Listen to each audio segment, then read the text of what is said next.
Hello, my name is Talip Küçükcan. I welcome you on behalf of TRT World Forum Digital Debates. This week, we are going to talk about rising tensions in the Eastern Mediterranean, and our guest is a well-experienced diplomat, former diplomat, Mithat Rende. Mr. Rende, I thank you for joining us. You are also welcome to our program. As I said, in the Eastern Mediterranean, there is a growing tension. There is a maritime borders dispute, energy security issues, and also military exercise, especially between Turkey and Greece. So today we are going to look at different aspects of it. And as I said, our guest is a former diplomat who has written, I think, also some academic articles on this issue. But let me introduce to our audience Mr. Rende. He is a former diplomat, as I said, ambassador and the permanent representative of Turkey to the OECD between 2013 and 2016. He also served as Turkey's ambassador to Doha, where he was awarded the Sash of Merit by the state of Qatar. He served in different positions in Damascus, in Rome, Brussels, Sofia, Vienna, and London. He has also published in academic journals and is a regular lecturer at various universities. So he is interested in energy issues, archaeology, conflict resolution, and especially Middle Eastern politics. Mr. Rende, again, thank you very much for joining us. My first question is a very general one. What are the main causes for the rising tensions in the Eastern Mediterranean? And is there a chance, is there an opportunity for a peaceful negotiation resolution? Or do you think there will be increasing tension that would end up in some kind of military confrontation? Well, thank you, Talib Bey, for having me. It's an important question. You know well that Eastern Mediterranean has been one of the main hotbeds of rivalry and struggle for influence and for economic and interest and political interests, and it is the case today. What made it different nowadays is that according to the U.S. Geology Survey, it has a great hydrocarbon potential. According to this institution, there is a potential of 9.5 trillion cubic meters of natural gas and about 1.5 to 2 billion barrels of oil in the Eastern Mediterranean. So it made it more interesting for the riparian states and also for global powers. And in fact, the struggle that we mentioned and the rivalry was not only among riparian states but also among major powers in the Eastern Mediterranean, and they were all active. They are still very active. So what made it more interesting is that, of course, the Eastern Mediterranean, Israel and Egypt, and also the Greek Cypriots, they strike gas. They made discoveries, which made it also more interesting for major oil companies. The oil companies also increased their interest. They showed interest in the area, and also one of the points that makes it different is that the Cyprus dispute, the Cyprus problem. Probably I should recall that Cyprus is a frozen conflict. It's a divided island. Nevertheless, the Greek Cypriots they believe that they are the sole owners of the island.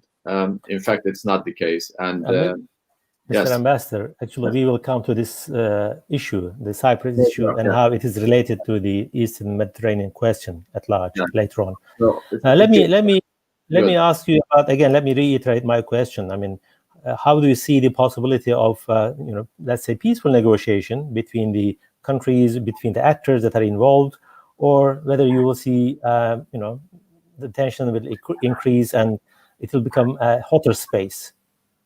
Well, it will depend on good faith. We need the parties to act in good faith and with the spirit of cooperation, and also the resources should be should be shared on equitable basis, on the principle, taking into consideration the principle of equitable principle, the equitability that has to be a fair and just distribution of the resources. So here we hope that, because the problem is here we have overlapping maritime jurisdiction areas, and this is making the matter more complicated.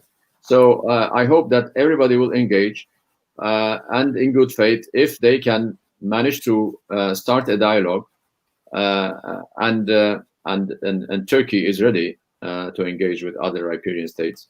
So what we need is dialogue and cooperation, and an effort to reach an agreement.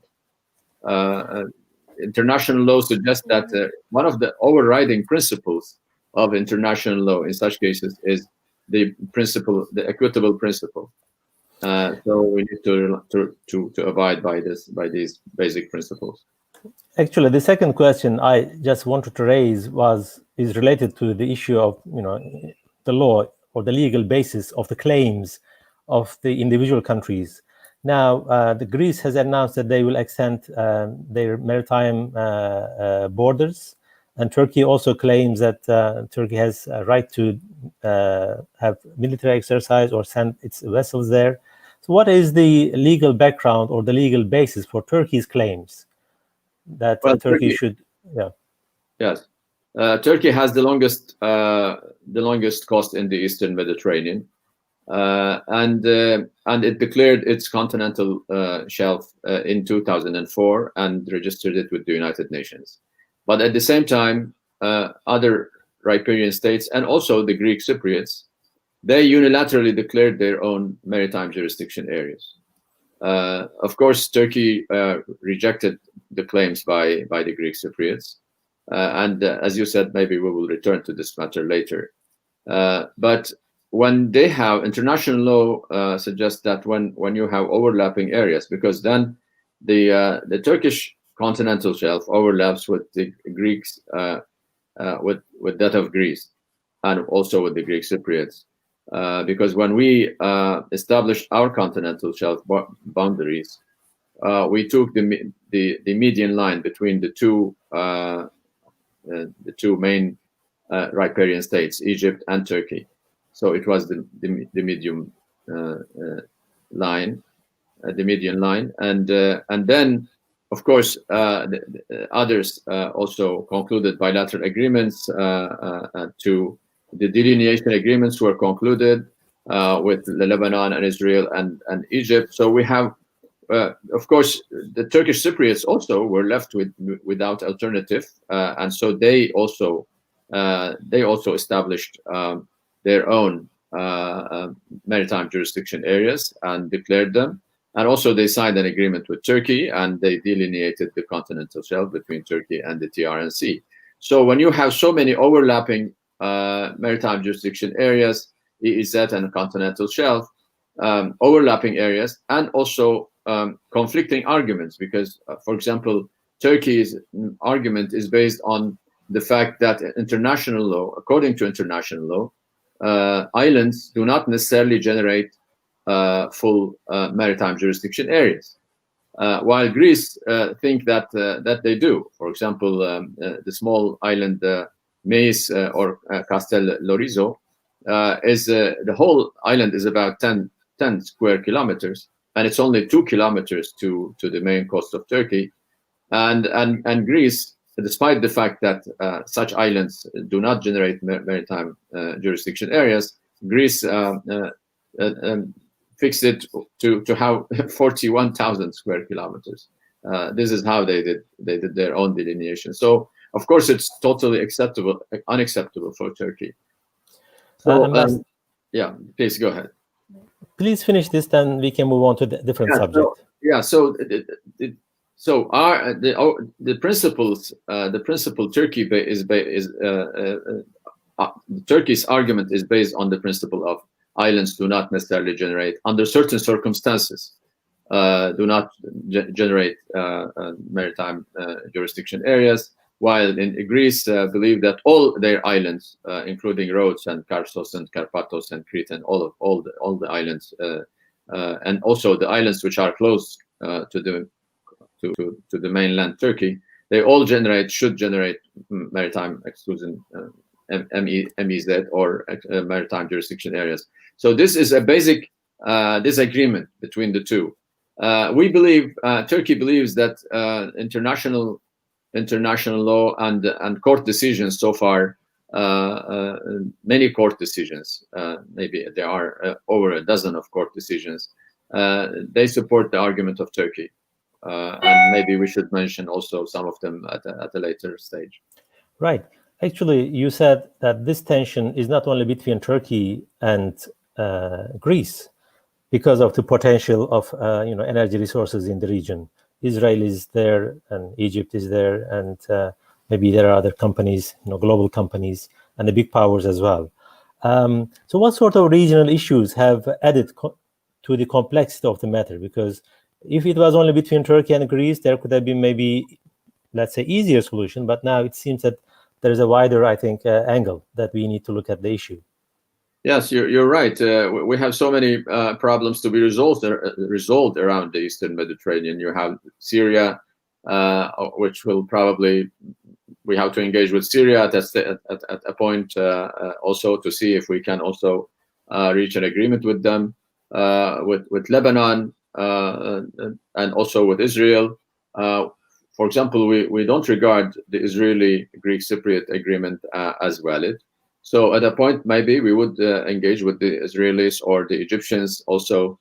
And also we thought that Egypt, for example, the Egyptian delegation was outshined by the Greek Cypriots when they negotiated the delimitation agreement, because according to our calculations, they lost about over 15,000 square kilometers to the Greeks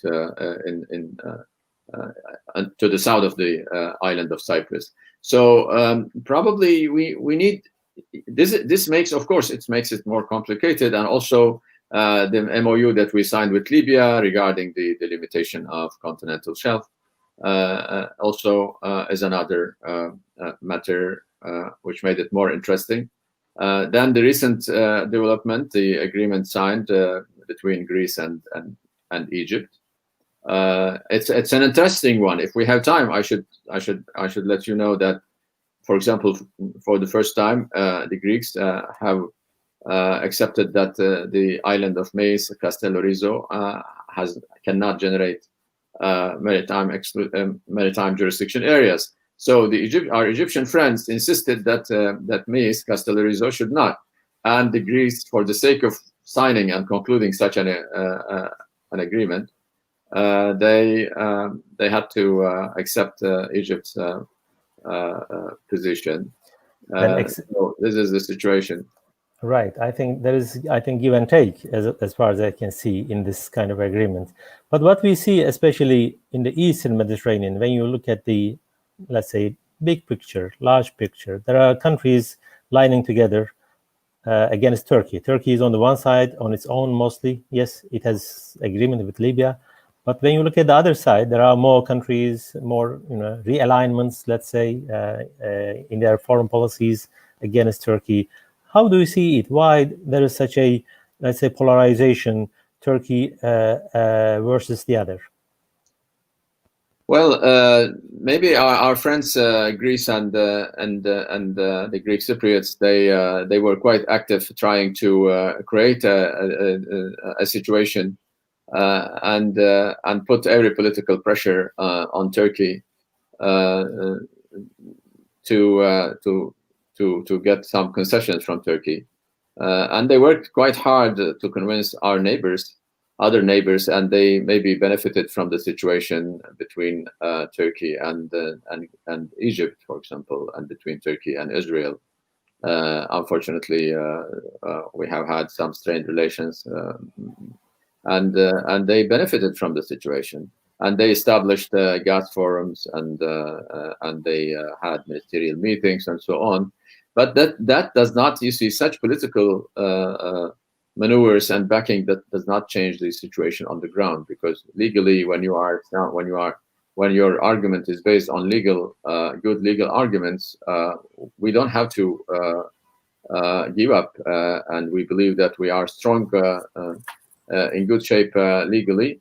We have so many court decisions, and also it's a vital interest for Turkey, with over 1790 kilometers of coast.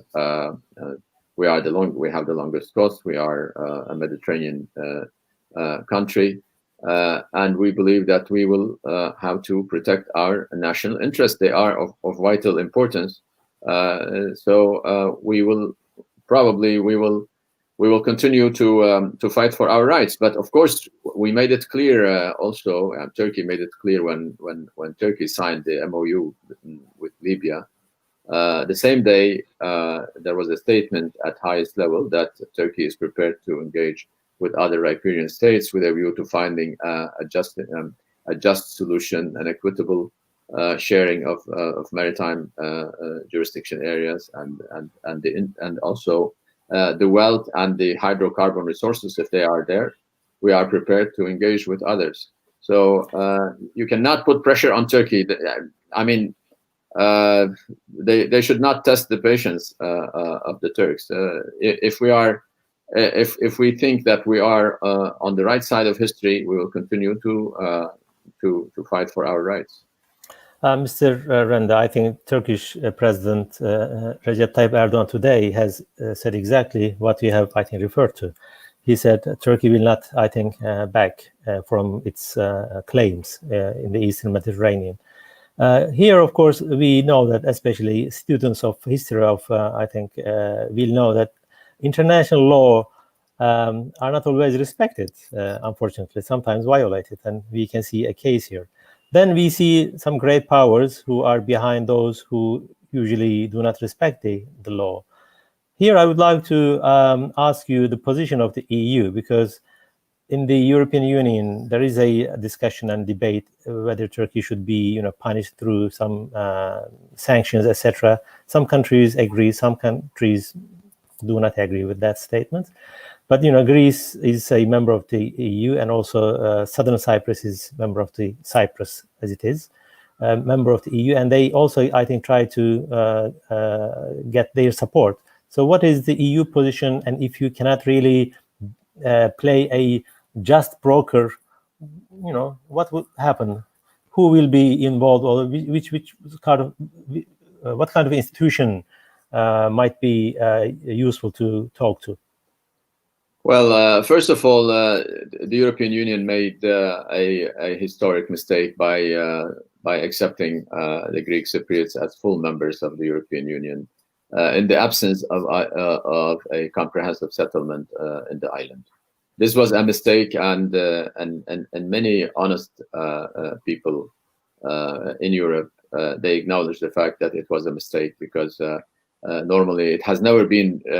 They have never done such a thing before, because there was a conflict, a dispute to be resolved, and then they took one of the parties, one of the co-founders of the republic. So they left one of the co-founders aside, and then they accepted the Greek Cypriot as full members. So it seems that they are repeating their mistakes by taking sides in such a delicate matter on the issue of maritime jurisdiction areas and the delimitation of boundaries and so on. I hope that they can concentrate and they can focus on finding solutions and means to get the two sides together and reach a settlement, a lasting settlement in Cyprus.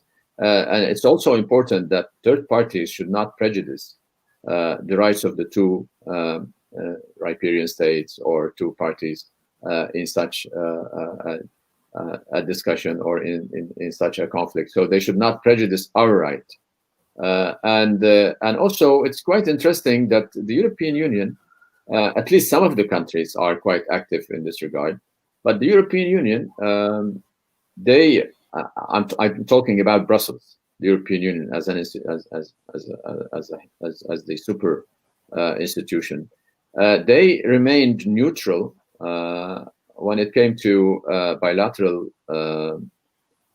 conflicts or bilateral problems among or between their member states. Like, for example, in the situation between Italy and France, between Italy and Malta, between Croatia and Slovenia, the European Union kept quiet. So in this case, why should they just regard this issue as an issue of Brussels and take side? They should not. They should really here play a better role, and I hope that they can encourage. I appreciate also the efforts made by Germany to encourage the parties to engage in dialogue and cooperation. I hope we can reach an agreement, but it seems that the Greek side, given the statement made by the Prime Minister today, there's no real. They don't want to engage. It's very important. It's very important. They believe that Turkey is in dire situation, and so we should hit hard on their head so we can get the concessions, necessary concessions. It's not going to be. It's not possible. Well, actually, on this issue, of course, the European Union is not united. There are different, I think, positions as far as Turkey and the Eastern Mediterranean is concerned. Like, as you said, Germany is making an effort to bring Turkey and Greece around the table. But when you look at the French situation, I think France is taking side by Greece and sends their, I think, vessels. So how do you see this difference? I mean, how do you explain? While one leading country is trying to negotiate, the other one is taking openly, explicitly side with the Greek government. Well, it's the problem of the European Union, in fact. So let them talk this matter over and get a united front or get a united view. I hope common sense will prevail in the end at the EU level. Turkey is very important. It's a very important partner and an accession country.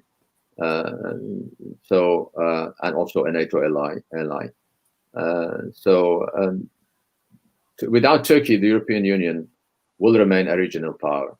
So I think they will have to think strategically and engage with Turkey. And I hope they will put forward some good creative proposals in the interest of all parties.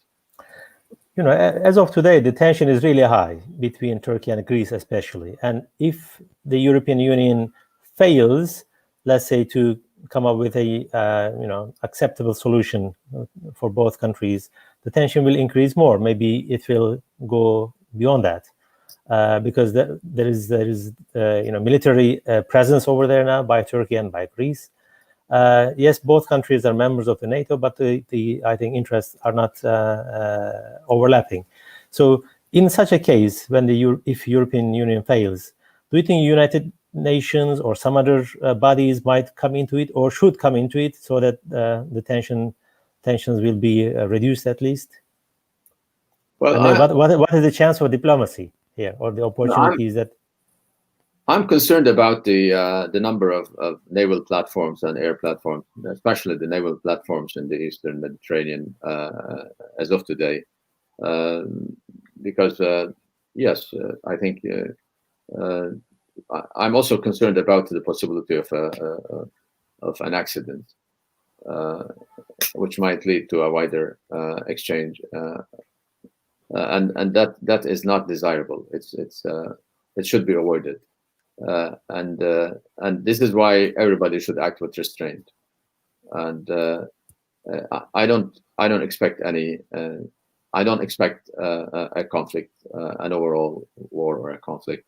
Definitely, they will continue to test Turkey's patience and whether Turkey would be under the present economic circumstances, whether Turkey would be prepared to give concessions or not. But what sort of concessions to be given.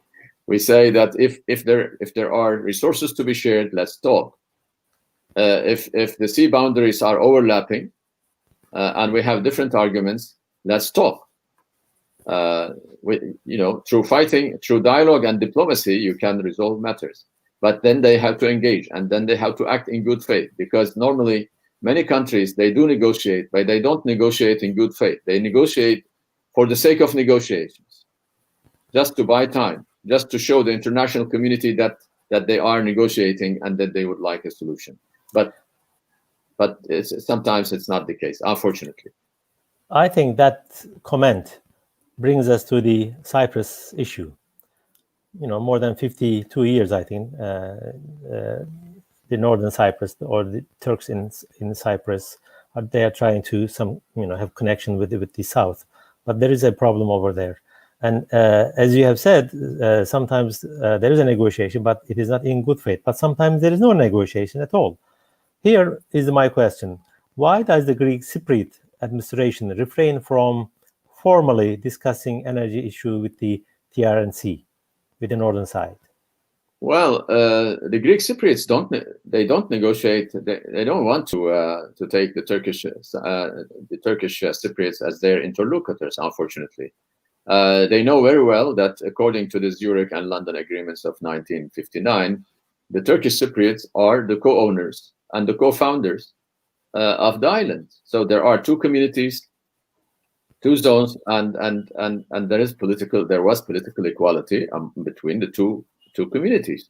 So and then they really changed. They destroyed the republic and they changed, and then they had their own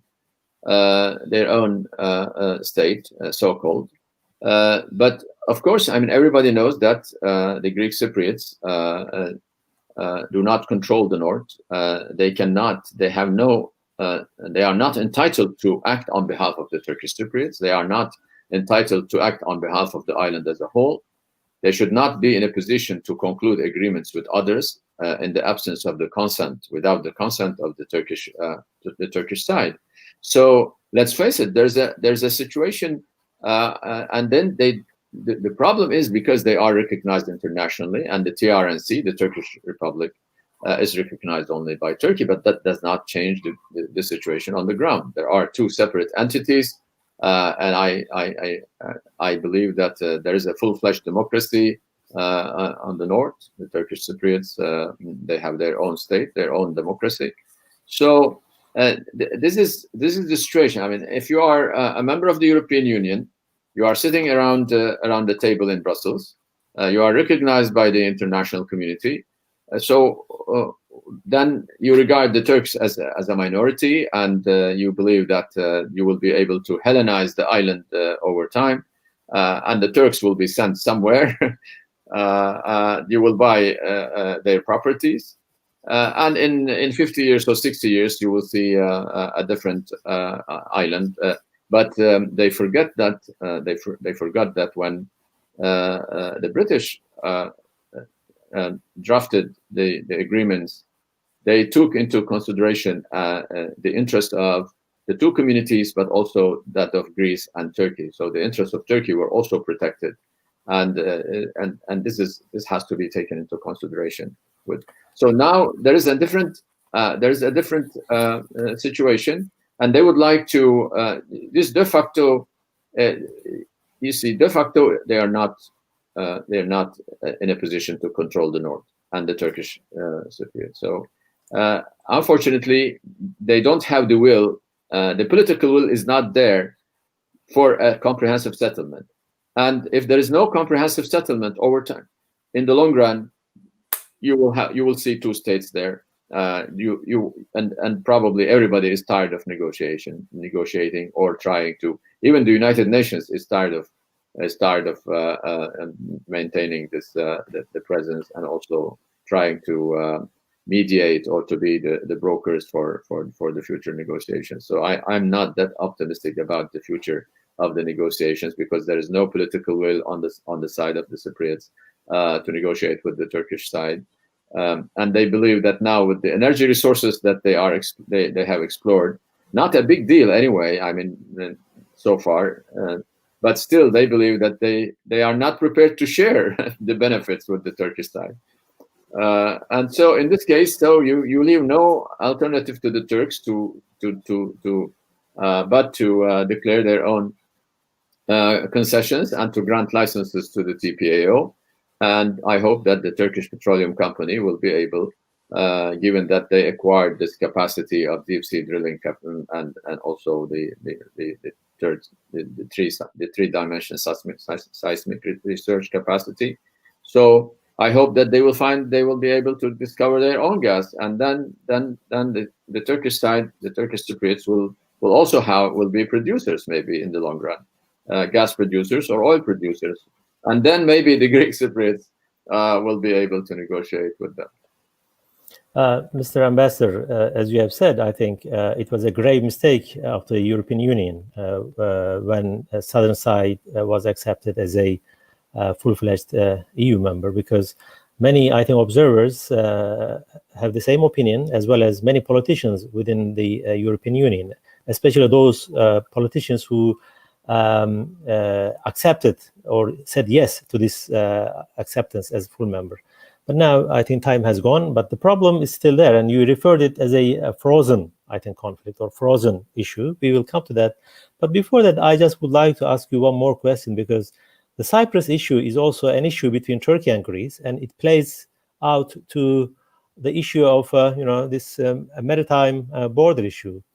How does Cyprus problem play into the Greek-Turkish maritime boundary tensions? Yes, you explained a lot, technically and legally, but also I think there is that tension. There is a political background and also impact today. Well, yeah. Let me just emphasize one point. When the Greek Cypriots concluded agreements with other riparian states, and especially with Egypt, they challenged our continental shelf rights, and therefore, when they also declared their concession blocks, some of their concession blocks also were on our declared continental shelf.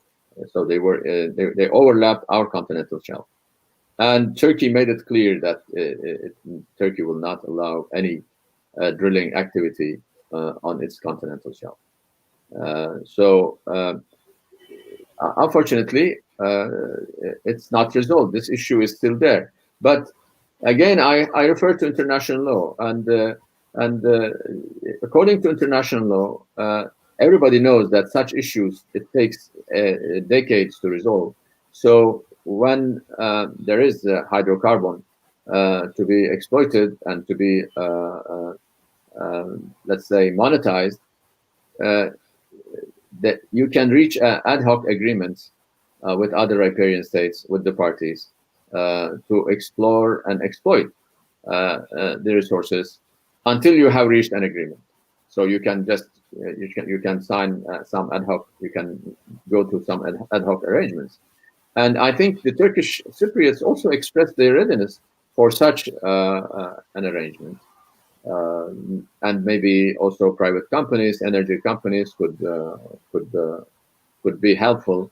Let's say if, for example, to the south of the island. By the way, to the south of the island of Cyprus, Cyprus has the right to a certain degree, of course, had the rights to maritime jurisdiction areas, to EEZ, but not to the north and to the east, to the west.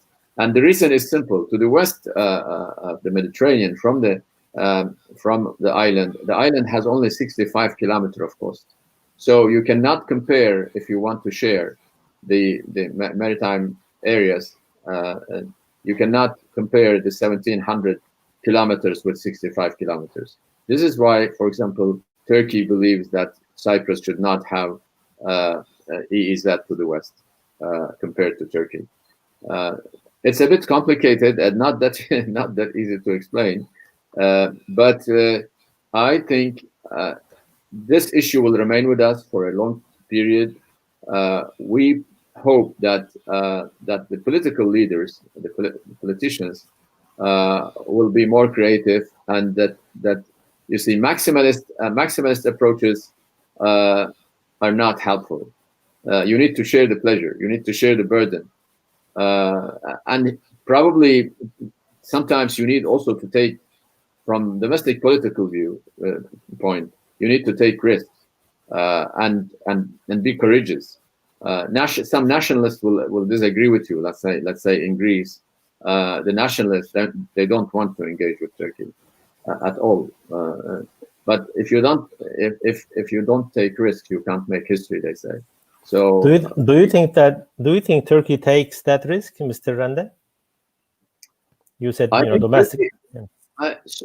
Turkey expressed its readiness to enter into negotiations.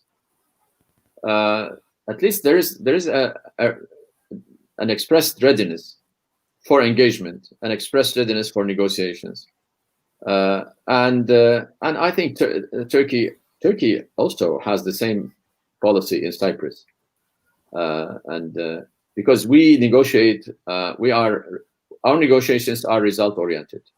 In Cyprus, there have been our negotiators. They have tried to achieve results. It's in the interest of all.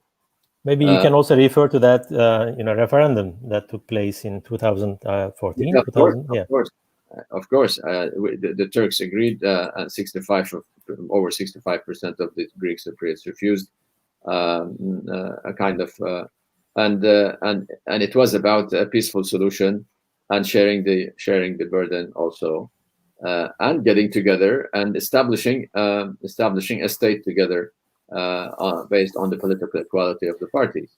Ambassador Rende, that brings us to our last question, because we are now almost out of time.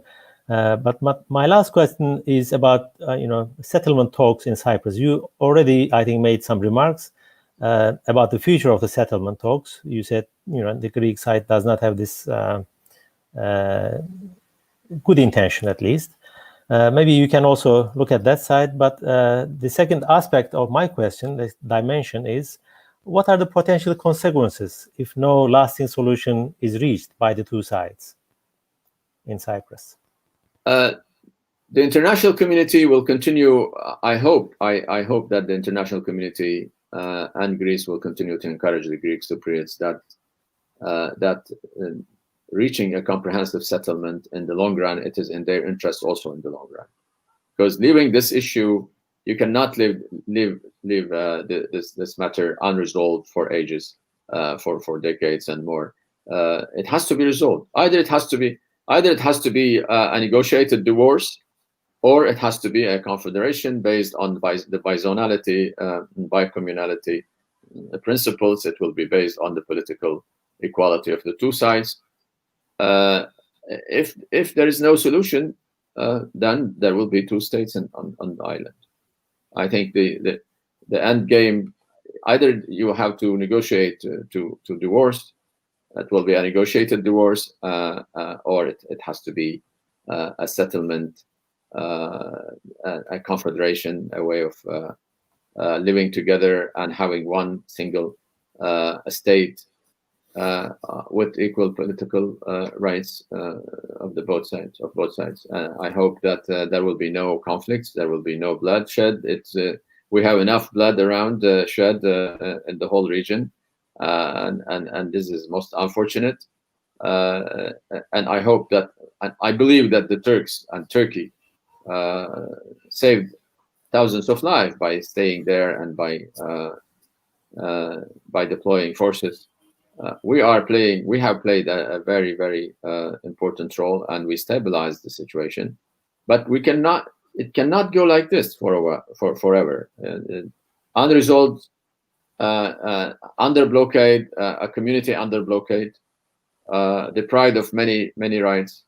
The European Union is financing the other side and offering them all the necessary incentives.